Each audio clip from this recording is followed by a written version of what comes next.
जिला हलचल आज रही गजपति जिला तथ्य देइछंती आम गजपति संवाददाता गणेश कुमार राजू उपस्थापन मु आदित्य नारायण दास। गजपति जिला स्वास्थ्य विभाग पक्षरु जिले केन्द्र और राज्य सरकार विभिन्न स्वास्थ्य सेवा भित्तिक कार्यक्रम चालू रही से संपर्क में अधिक सूचना दे स्वास्थ्य विभाग जनस्वास्थ्य संप्रसारण अधिकारी ममता पाढ़ी कहिसेंती जिले में कुष्ठरोग चिन्हट अभियान 18 नवेम्बर 30 नवेम्बर घर घर बुली स्वास्थ्यकर्मी और आशाकर्मी माने संदिग्ध व्यक्ति को चिन्हट करने अभियान आरंभ कर सारी। पारलाखेमुंडी स्थित सखी वन स्टॉप केन्द्र पक्षरु गजपति जिले में महिला और बालिका मानक सुरक्षा दिगरे विभिन्न कार्यक्रम मान करा जाउछि। से संपर्क में अधिक सूचना दे गजपति जिला सखी वन स्टॉप केन्द्र प्रशासिका सुनीता रथ कहिसेंती गजपति जिले में आईएसआरडी सखी वन स्टॉप केन्द्र पक्षर महिला और बालिका मानक सुरक्षा पाई विभिन्न कार्यक्रम करा जाउछि। देखा जाउछि जे महिला और बालिका माने विभिन्न प्रकार हिंसा रे पीड़ित हेउछंती। एही सखी वन स्टॉप सेंटर जे कोनोसी हिंसा रे पीड़ित महिला और बालिका को समन्वित भावे मनस्तात्विक सामाजिक परामर्श सेवा, डाक्तरी सहायता, आईनगत सहायता, पुलिस सहायता तथा स्वल्पकालीन आश्रय सुविधा देवा सह अन्य सहायता मध्य जोगाई देउछि। वर्तमान नवेम्बर 25 ठारू डिसेम्बर 10 पर्यंत महिला और बालिका मानक हिंसा दूरीकरण दिवस अभियान पालन करा जाउछि।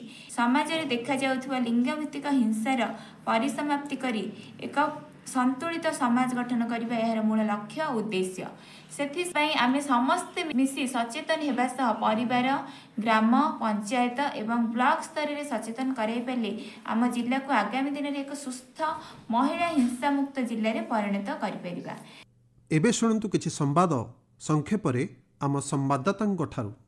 गजपति जिला गोछाणी ब्लॉक गुरांडी स्थित स्वास्थ्य केन्द्र पक्षर 21 नवेम्बर 4 डिसेम्बर पर्यंत पुरुष बंध्याकरण पक्ष पालन अवसर में एक सचेतनता अभियान कार्यक्रम शुभारंभ होता। जिला कुष्ठ निवारण अधिकारी डाक्टर इंदिरा महापात्र यह कार्यक्रम शुभारंभ करने सह कार्यक्रम आभिमुख्य संपर्क में कही परिवार नियोजन नुआ एवं सहज उपाय गुड़िक संपर्क में कही सचेतन कराई।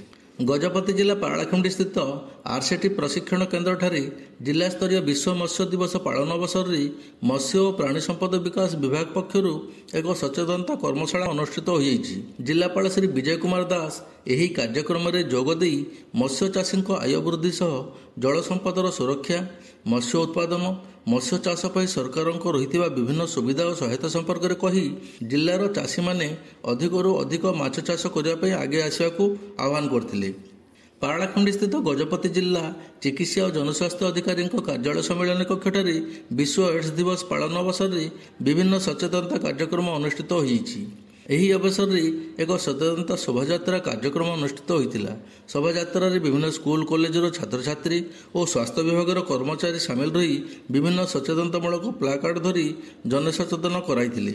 एही अवसर में जिला मुख्य चिकित्सा और जनस्वास्थ्य अधिकारी डाक्तर मुबारक अली सभापतित्व में एक सचेतनता सभा कार्यक्रम में गजपति जिलापाल श्री विजय कुमार दास जोगदे कार्यक्रम आभिमुख्य संपर्क में एड्स भयावहतार विभिन्न दिग संपर्क में कही। पारलाखेमुंडी स्थित गजपति जिला स्टाडियम ठारे जिला स्तरीय 5 दिनिया कृषि जंत्रपाति मेला कार्यक्रम अनुष्ठित होइछि। गजपति जिलापाल श्री विजय कुमार दास यही मेला कार्यक्रम को उद्घाटन करने सह आयोजित चाषी सचेतनता सभा कार्यक्रम में मुख्य अतिथि भाव जोगदे चाषी माने चाष प्रणाली मानदंड वृद्धि करी किभली अधिक भल फसल अमल करें कहवा सह चाषी उन्नतिर विकास पाई कृषि यांत्रिक सुविधा जोगाई देवा और ए दिगरे चाषी सचेतनता यही कृषि यांत्रिक मेला आयोजन मुख्य उद्देश्य बोली कहिथिले। जिला हलचल प्रसारण आज एतिकिरे शेष होला। आसंता काली आपण माने जिला हलचल रे सुनि परिबे गंजाम जिला संपर्क रे।